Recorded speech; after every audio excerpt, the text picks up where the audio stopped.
Hello, in this video we are going to look at accessing attributes from our instance objects, which are these of our class. If you've been following this series so far, you might be wondering why I'm using a different website to run it. Honestly, the only reason is the other website that I was using were working a little slowly, so I think they're just having a little load on their servers. So apart from that, there's no particular reason. It should be fine with you. Just now when I went to record, it was just really slow, so I thought I'll use a different one. Okay, so again, you can run it locally. So to access, the attribute, this is an attribute, a variable, and this is a method. You use the dot operator, so you use the instance name car1 dot speed, for example, and let's print it so you can actually see it.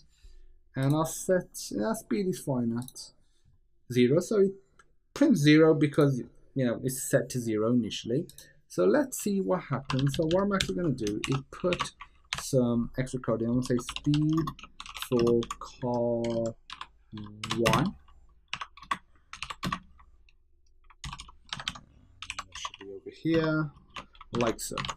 And I'm going to print it out again, but in between printing it out, what I'm going to do is do car1 dot increase speed. And remember, we don't need to pass anything for the self, it's only the variables after. So we're going to increase the speed amount by 5. So let's run this. So we get an error on line 12.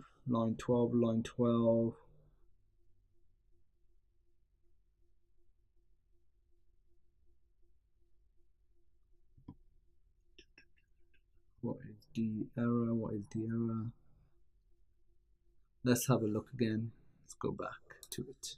So it says speed for car1 cannot concatenate str and int objects. It does not allow us to concatenate them for some reason. That is a string. I need to use this. So let's just %I for all about that. We've actually covered that in a separate video in the strings, to be more precise. So we get 0 and 5. Okay, that's pretty cool. You might be thinking, okay, that's nothing new. And yeah, you're right, that is nothing new. So actually, let me just get rid of that. Okay, so we did not concatenate it. What am I doing? There needs to be a % sign here to separate what you're concatenating and what you're. There we go. A lot better. Okay. So it's always good to see problems as well. What do you think will occur when I do this? car2 speed now. We get 0 for car2. You might be thinking, but we changed the speed. We increased it by 5, but that was for car1. That's the beauty of classes. We can have several objects, and yes, they'll share common functionality in terms of the attributes they have and the way things flow in the class.